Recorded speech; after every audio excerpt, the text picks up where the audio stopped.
안녕하세요. 반갑습니다. 오늘은 기업에 대해서 분석하는 영상이 아니고요. 제가 그동안 기업을 살펴보면서 사용했던 모델 중에 하나인 S림에 대해서 한번 나눠보는 시간을 갖도록 하겠습니다. 제가 저의 영상을 꾸준히 보셨던 분들은 아시겠지만 저는 이제 S림을 이제 중간 정도의 분석을 해서 뭐 실적에 따른 적적 주가 정도로만 이해를 하는 자료로 활용을 했었는데요. 이제 앞으로는 이제 그마저도 더 이상 사용하지 않는 것으로 이제 결정을 내렸습니다. 오늘은 그런 이유에 대한 영상이고요. 뭐 S림이 이제 궁금하신 분들이라든지 뭐 관심 있는 분들이 보시면 도움이 될 만한 내용입니다. 뭐 엑셀로 계산을 하는 방식까지 하나하나 디테일하게 설명을 드리면서 실제 사례를 적용해서 제가 이제 더 이상 사용하지 않는 이유에 대해서 한번 같이 나눠보는 시간을 갖도록 하겠습니다. 꾸준히 사용했던 방식이기도 하고, 뭐, 훌륭하신 분이 만들어낸, 뭐, 모델이기 때문에, 이제 많은 분들이 관심을 갖고, 이제, 사용하시는 걸로 알고 있는데요. 제가 이제, 어떤 이유로, 이제, 이렇게 더 이상 이제 사용하지 않는지 한번 말씀드리도록 하겠습니다. 보시면 이 시작은 이제 DCF를 통해 나눈 주가 분석과 이제 S림을 비교하면서부터 시작이 됐습니다. 이제 보시면 DCF 추정 주가가 48만 2천 원이 나왔거든요. 근데 S림 같은 경우가 이제 6만 4천 원 수준으로 나왔습니다. 엄청난 차이죠. 현재 주가는, 이 기업의 현재 주가는 28만 5천 원 수준이에요. 즉 기업이 매출액도 좋고 앞으로 성장성도 좋은 기업임에도 불구하고 S림으로 계산된 추정 주가는 6만 4천 원인데요. DCF 같은 경우는 48만, 리즈너블하죠. 충분히 받아들일 수 있는 수준인데요. 현재 주가는 28만 5천 원. 아무리 생각해도 이 S림 추정 주가가 6만 4천 원으로 계산됐다라는 게 도저히 이해가 되지 않았습니다. 대부분 이제 한 가지 기업만 제가 뽑아서 그렇지만 제가 그동안 종목을 발견하기 위해서 꾸준히 분석했던 기업들 대부분이 이 S림으로 분석하게 되면은 투자할 수 없는 수치로 많이 나왔거든요. 그러니까 추정 주가를 놓고 봤을 때 이게 과연 주가를 어느 정도 예측하고 반응할 수 있는 정도의 모델인지 차분하게 들여다볼 필요가 있었습니다.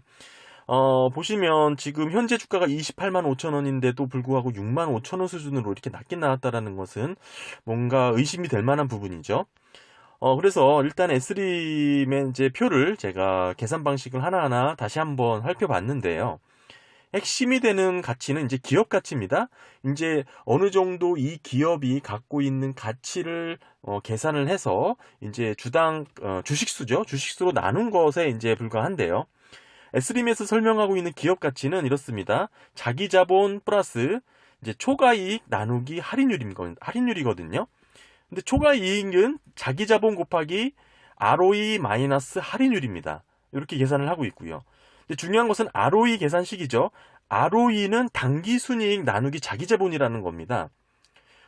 제가 이제 요 계산식을 낳고 하나하나 고민을 해봤는데 결국에는 당기순이익을 할인율로 나누면 동일한 결과가 나온다는 것을 이제 확인하게 됐고요.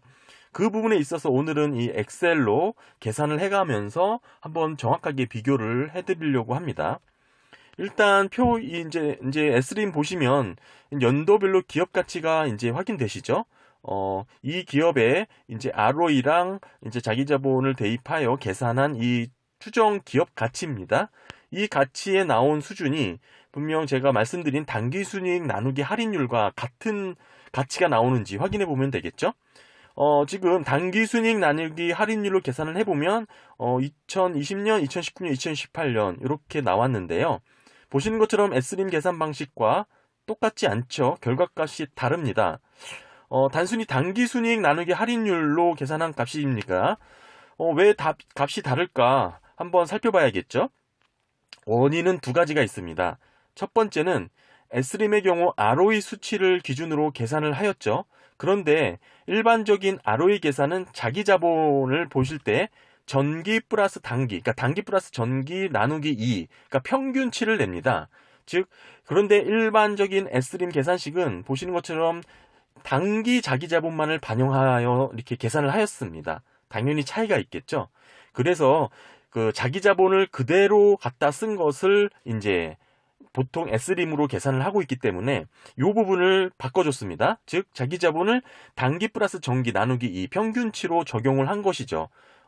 이 사진 보시면 보시는 것처럼 이 전기 2019년을 기준으로 전기랑 단기 더하고 나누기 2를 했죠.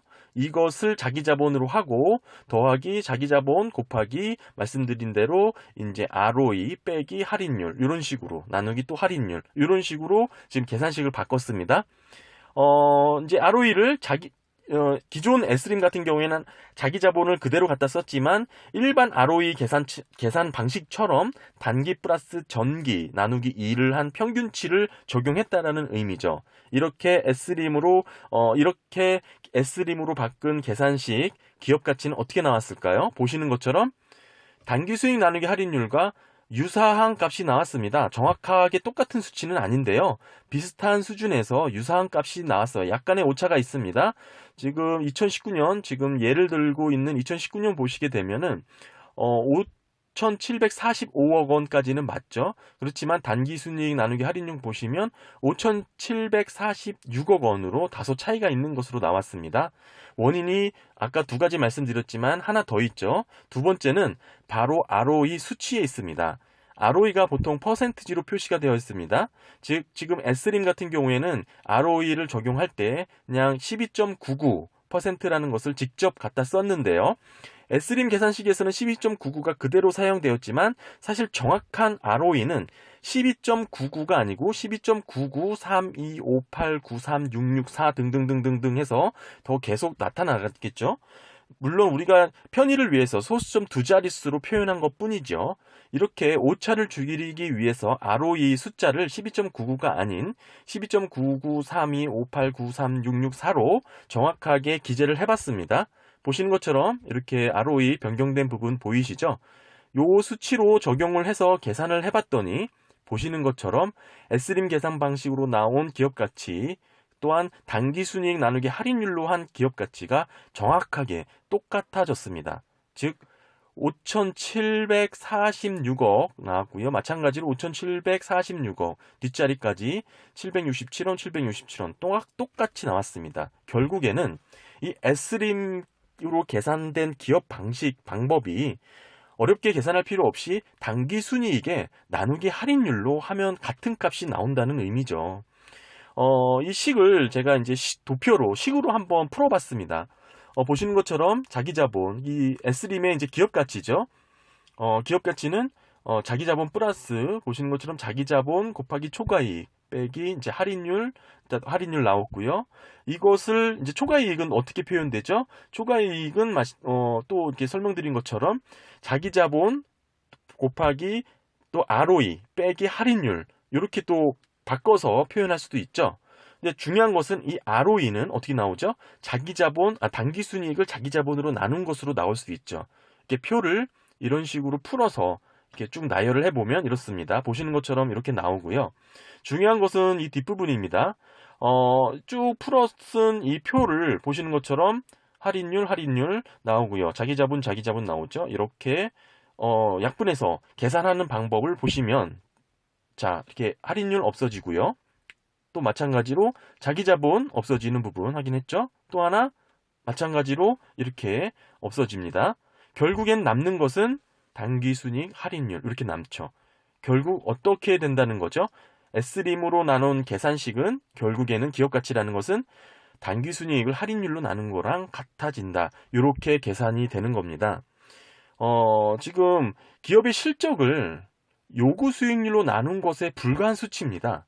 기업의 이제 지속 가능성을 염두에 두고 주가 분석을 하는 모델이 아니고요.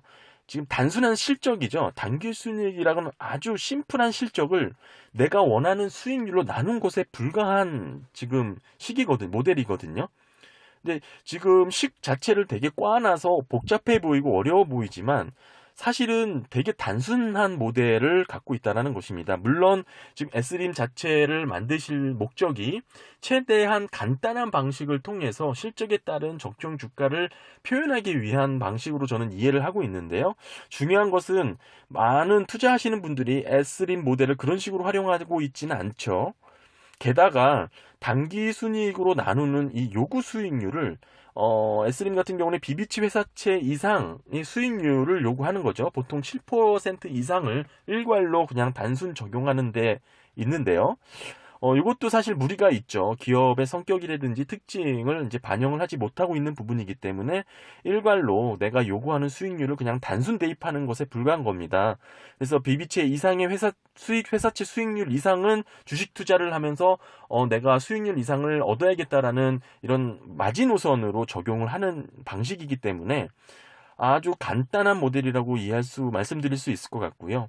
중요한 것은 제가 다양한 기업들의 적정 주가를 확인해 보기 위해서 DCF 계산을 해보다 보니 S림과 꽤 많은 차이가 많이 발생했다라는 것을 수차례 확인했습니다. 그래서 지금 이렇게 확인하는 시간까지 갖게 되었는데요.